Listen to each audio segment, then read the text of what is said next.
అందరికీ నమస్కారం. Welcome back to my channel. తల్లికి దాస్య విముక్తిని కలిగించిన పక్షేంద్రుడు గరుత్మంతుడు. పూర్వం సత్యయుగంలో శ్రీ మహావిష్ణువు నాభిగమనం నుండి బ్రహ్మదేవుడు జన్మించాడు. బ్రహ్మ మానసపుత్రుడుగా మరీచి, అత్రి, అంగీరసుడు, పులవస్యుడు, పులహుడు, క్రతువులు జన్మించారు. వీరే ప్రజాపతులను సృష్టించారు. మరీచికి కశ్యప ప్రజాపతి జన్మించాడు. కొడుకుగా పుట్టిన ప్రతివారు తల్లి రుణం ఎలా తీర్చుకోవాలో తెలియజెప్పే కథే ఇది.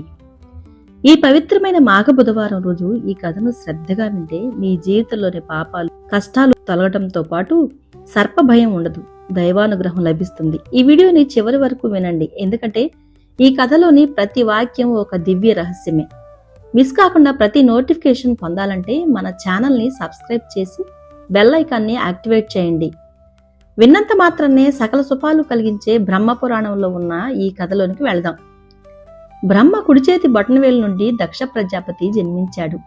బ్రహ్మ ఎడమచేతి బొటనవేలు నుండి జన్మించిన ధరణి అనే కన్యను వివాహం చేసుకున్నాడు దక్షుడు. వీరికి 27 నక్షత్రాలు, సతీదేవితో కలిపి 50 మంది కుమార్తెలు, 5 పుత్రులు జన్మించారు. వారిలో అదితి, దితి, ధనువు, కాల, ధనయవు, సింహిక, కక్రోధ, ప్రాణం, విశ్వ, వినత, కపిల, ముని, కద్రువులను కశ్యప ప్రజాపతికి ఇచ్చి వివాహం చేశాడు దక్ష ప్రజాపతి. వినత, కద్రువులు భర్త కశ్యప ప్రజాపతిని సేవించుకుని గర్భవతులు అయ్యారు. వారి కోరికను అనుసరించి కద్రువుకు వీర, తేజో, బల, పరాక్రమవంతులైన పొడవైన 1000 మంది పుత్రులు, వినతకు కద్రువ సంతానానికి మించిన మహాబలవంతులు, పరాక్రమవంతులైన 2 కుమారులు జన్మిస్తారని చెప్పి మీ గర్భాలను సంరక్షించుకునే బాధ్యత మీదే అని తపోవనానికి వెళ్లిపోయాడు కశ్యపుడు. దితి పిల్లల్నే దైత్యులు అంటే రాక్షసులు అంటారు. అదితి పిల్లల్నే దేవతలు, వారినే ఆదిత్యులు అంటారు. ఆ తర్వాత అదితికి 2 గుడ్లు, కద్రువుకు 1000 గుడ్లు కలిగాయి. ఆ అండాలను వారు నేతి కుండల్లో పెట్టి భద్రంగా కాపాడుతున్నారు. 500 సంవత్సరాలు గడిచాయి. కద్రువుకు కలిగిన 1000 గుడ్ల నుండి భయంకరమైన విషసర్పాలు కలిగాయి. వారినే కద్రవేయులు అంటారు. వినతికి కలిగిన అండాలు మాత్రం ఫలించక అలాగే ఉండిపోయాయి. తన సోదరి కద్రువ సంతానవతి అయి పిల్లలతో ఆడుకుంటూ చూసిన వినత తనకింకా ఎలాంటి ఆనందం కలగలేదే అనే ఆతృతతో ఒక గుడ్డును చితక్కొట్టింది. అప్పటికే శరీరం పైభాగం మాత్రమే కలిగిన ఒక కుమారుడు ఉదయించాడు. అతనికి ఇంకా తొడలు, కాళ్ళు, పాదాలు తయారు కాలేదు. అందుకే కశ్యప ప్రజాపతి అతనికి ఉరూరవుడు అని పేరు పెట్టాడు. అలా అర్ధ శరీరంతో జన్మించిన ఆ ఉరూరువుడు తన అవిడితనాన్ని చూసి చింతిస్తూ, అమ్మా, అసూయకు లోనై తొందరపాటుతనంతో నీవు చేసిన చర్య వలన నేను అవిటివాడినయ్యాను కదా. నా శక్తియుక్తులన్నీ పర్ల సేవకి వినియోగిస్తూ సేవకుడుగా బతికే దౌర్భాగ్య స్థితికి తెచ్చావా తల్లి. ఇందుకు ప్రతిఫలంగా నీవు కూడా నీ సవతికి 500 సంవత్సరాలు సేవలు చేస్తూ దాసిలా బతుకు అని శపించాడు. వినత కన్నీళ్లతో తన కుమారుని మన్నించమని కోరింది. అమ్మా, ఈ 2వ అండాన్నైనా జాగ్రత్తగా చూసుకో. ఈ అండ నుండి ఉద్భవించే కుమారుడు నీ దాస్యత్వాన్ని తొలగిస్తాడు అన్నాడు. ఇదిలా ఉండగా క్షీరసాగర మదనంలో మోహిని అమృతాన్ని దేవతలకు పంచుతున్న సమయంలో దేవతల రూపాలను వాళ్ళు వచ్చి అమృతపానానికి సిద్ధపడ్డారు. అది గ్రహించిన సూర్యచంద్రులు జగన్మోహిని రూపంలో ఉన్న శ్రీహరికి చెప్పారు. శ్రీహరి తన చక్రంతో రాహుకేతువుల తల ఖండించారు. అయితే అమృతపానం చేసిన కారణంగా వారి ప్రాణాలు పోలేదు. అప్పటి నుంచి రాహుకేతువులు సూర్యచంద్రులను బాధిస్తూ ఉన్నారు. ఈ విషయంలో దేవతలెవరూ సూర్యచంద్రులకు సహాయపడలేదు. చంద్రుడి శీతల కిరణాలు పైగా సూర్య తేజస్సు పైనే ఆధారపడసాగాయి. అతనికి దేవతలపైన అలిగే శక్తి లేదు. కానీ సూర్యుడు మహా తేజశక్తివంతుడు, స్వయం ప్రకాశకుడు. అందుకే సూర్యుడు దేవతలపై అలిగి సమస్త లోకాలను భస్మం చేయాలనే సంకల్పంతో తన దహన శక్తిని వెంటనే పెంచాడు. ఈ ప్రచండ తాపానికి లోకాలు కంపించిపోతే భయకల్పింతులైన దేవతలు బ్రహ్మదేవుని సహాయంతో అనూరవుని ప్రార్థించారు. పరోపకార పరాయణుడైన అనూరవుడు సూర్యుడిని సమీపించి, అగ్రజ, నీవు సమస్త లోకాలను ప్రాణాధారుడువు, అంతకుమించి లోకబాంధుడువు. కన్న తండ్రిలా కాపాడాల్సిన నీవే ఇలా కాఠిన్యం వహిస్తే ఈ ప్రాణకోటికి దిక్కెవరు? ఈ తమ్ముని ప్రార్థన ఆలకించు అని వేడుకున్నాడు. సూర్యుడు ప్రసన్నుడై, నీ పరోపకార చింతన నాకు ఆనందం కలిగించింది, ఏం వరం కావాలో కోరుకో అన్నాడు. అగ్రజ, కన్నతల్లి తొందరపాటు కారణంగా నేను ఇలా అవిటివాడినయ్యాను. ఈ సృష్టి సౌందర్యాన్ని అంతటినీ చూసి సంచరించాలని నా కోరిక కనుక నీ రథసారిదనై నా కోరిక తీర్చుకుంటాను, అనుగ్రహించు అన్నాడు అనూరవుడు సూర్యుడు సరే అన్నాడు. నాటి నుండి అనూరవుడు సూర్యుడు రథసారిదయ్యాడు. అనూరుని భార్య సీని, వీరిద్దరికి కలిగిన సంతానమే సంపాది జటాయువు. వినత తన రెండవ అండాన్ని జాగ్రత్తగా కాపాడుకుంది. మరో 500 సంవత్సరాలు గడిచిన తర్వాత గరుత్మంతుడు జన్మించి ఆకాశానికి ఎగిరి తల్లికి నమస్కరించాడు. వినత సంతోషంతో దీవించింది. అయితే మహాశక్తివంతుడైన గరుత్మంతుడు చూసి కద్రువ దహించుకుపోయింది.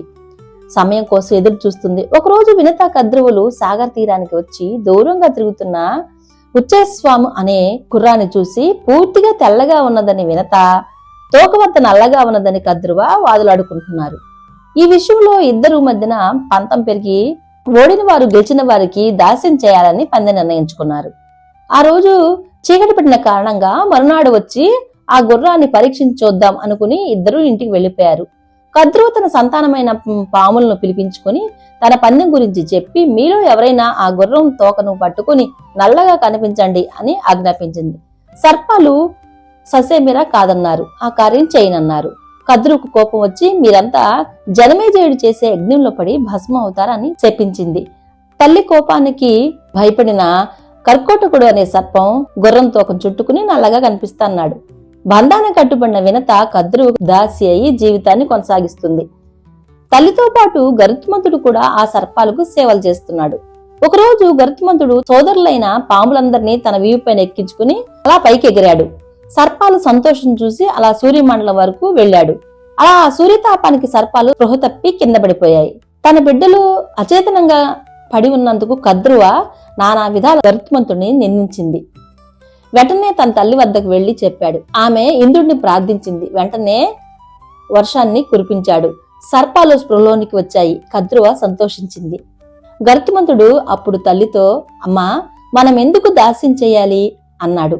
దానికి వినత, దాస్య విముక్తికి తగిన మార్గం చెప్పమని నువ్వే మీ పిన్నమ్మను అడుగు అని అంది.